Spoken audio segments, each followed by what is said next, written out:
So hello YouTube, it's Sunday, so it means it's the building day. And as some of you know, we were the last couple of years, I would say, like 2 years, something like this, we were on the road with our Pajero.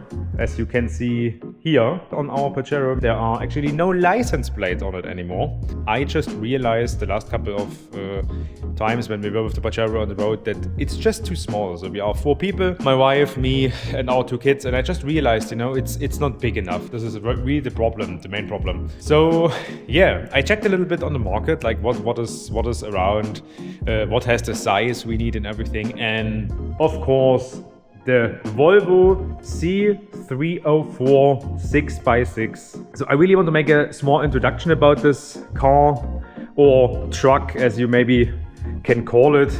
Quite bigger than our old Mitsubishi Pajero we have here on the left side. It's the ambulance version. It's not the long body version. Lots of people actually use the long body version, but I think it's more fitting for us to really that we can stand in the truck. The main thing about this car is it's built in the 70s. It's from the technical point, it's very easy build. It's very robust and very reliable. It has a 6x6 concept with really big tires. It has portal axles. Really don't want to tell you something wrong, but we have factory. It's already 35 times 12.5 and 16. The cool thing about this is you have inside a really big building space. Now it's completely stock, so nothing changed. It's completely from the Swedish military. It's from inside, everything is as it was. So I already started a little bit with removing here and there some stuff. Engine, what is in this? It's a little bit controversial, I would say, but in this vehicle there is still the original B30 engine. It's a petrol engine, very easy with carburetors, very easy, very simple. It has around 110 horsepower. And I know it doesn't look like it, but you can actually register this truck in Germany as like basically a car, because you can actually register this under 3.5 tons. So you can drive it with a completely standard normal car license. If you have any questions about this, feel free to ask me. If you have any questions how to buy something like this or how you find something like this, I realized it was not easy to find one. There are not much actually for sale who have a relatively good condition. It's quite high actually. So if I stand behind this truck, besides of this truck, as you can see, I have around, when I make it like this, it's around hip high of when I stand here, a little bit like around hip high. So especially for like, I would say smaller people, or my wife. My wife is not so tall, she's like 5'3" or something like this. It's not easy, but you have, and this is really cool, you have basically this pin here where you can, as you can see, here's a little bit rust actually. I will completely remove all of this. This is actually, anyways, I want to make a full repaint of this. So what will happen? We will completely repaint everything. I will completely remove the paint. I will remove the rust. I will fill the rust holes and everything, so that this is at the end really a completely fresh build, completely fresh from outside. And you have basically here this small chunk. You can just pull it. I try to do this now with one hand. So basically you just pull here on this trunk, and then you can basically slide out the leather, and then you have a really nice and easy way to climb into this. Yeah, inside you have here another basically engine trunk, so you just can open this, and you have here a little bit more space to work on everything. Like for example the ignition.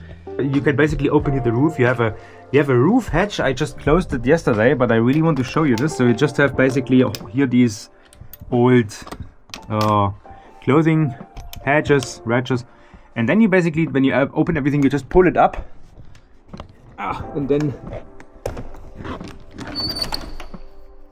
bam, and you have it open, and it's really cool. You have lots of space up here, and I don't know exactly what I will do with the roof.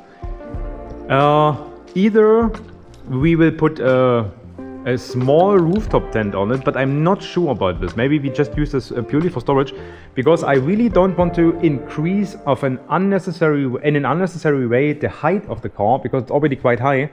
Then you have here obviously the spare tire, but my idea currently is to remove the spare tire, put the spare tire actually on the back door and install here a small rooftop tent just for emergency, or you know, when you are alone and you just want to stay in the rooftop tent. Like, let's see, maybe this gets purely for storage and for boxes and everything. I'm not completely sure about this. Then the next thing is, I personally think that this body is actually an alu zinc body. I'm not sure about this. I have to check a little bit more, because there are actually zero big rust on this. So there is paint on it.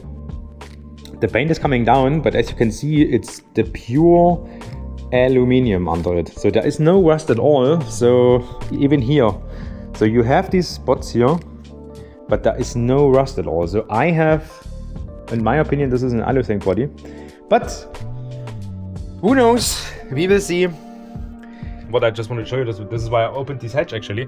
I want to show you this. So I am around, like I said, 5'9", 5'10", somewhere in this range. And I don't know the exact actually measurement in feet. I'm from Europe, so I know that the European measurement is like 176. Something like this. So as you can see, it's not, when I stand like properly on my normal height, I cannot completely stand in it, but like nearly, so I can do a little bit my head to the side. It's no problem at all, but my wife can stand, my kids. So I have no problem. I have lots of stuff to do on the engine. I want to change all oils. I want to change engine oils. I want to change the differential oils, the portal axle oil. I want to change everything. We will change the ignition coils, the ignition cables, the spark plugs, filters, everything.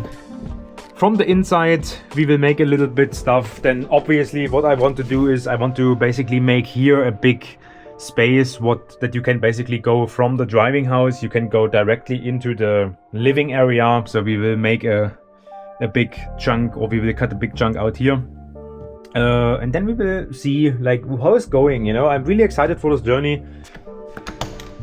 So now I want to show you the inside, and for me personally, I personally love these typical old vehicles, you know. I have modern cars too, and I like modern cars, but this has just a vibe, you know, and I really want to show you this.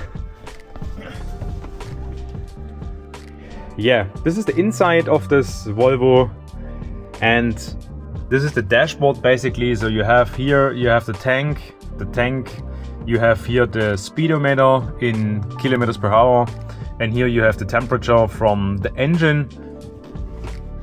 A relatively base steering wheel. I don't know if I will keep it. I'm completely honest with this, because I feel it's a little bit, I feel it's a little bit very thin, you know. I don't know exactly how to describe this, but it's very thin, so maybe I will change this. Let's see. Of course, you have some stuff here. It's like a hand gas throttle, you have a choke, a defroster, and a floor heating.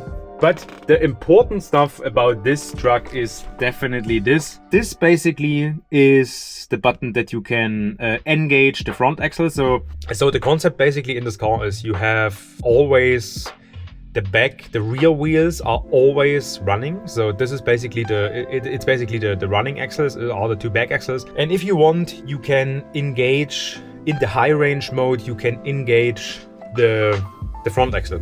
If you drive in the low range, the front axle is always engaged. So this you can basically engage with this button.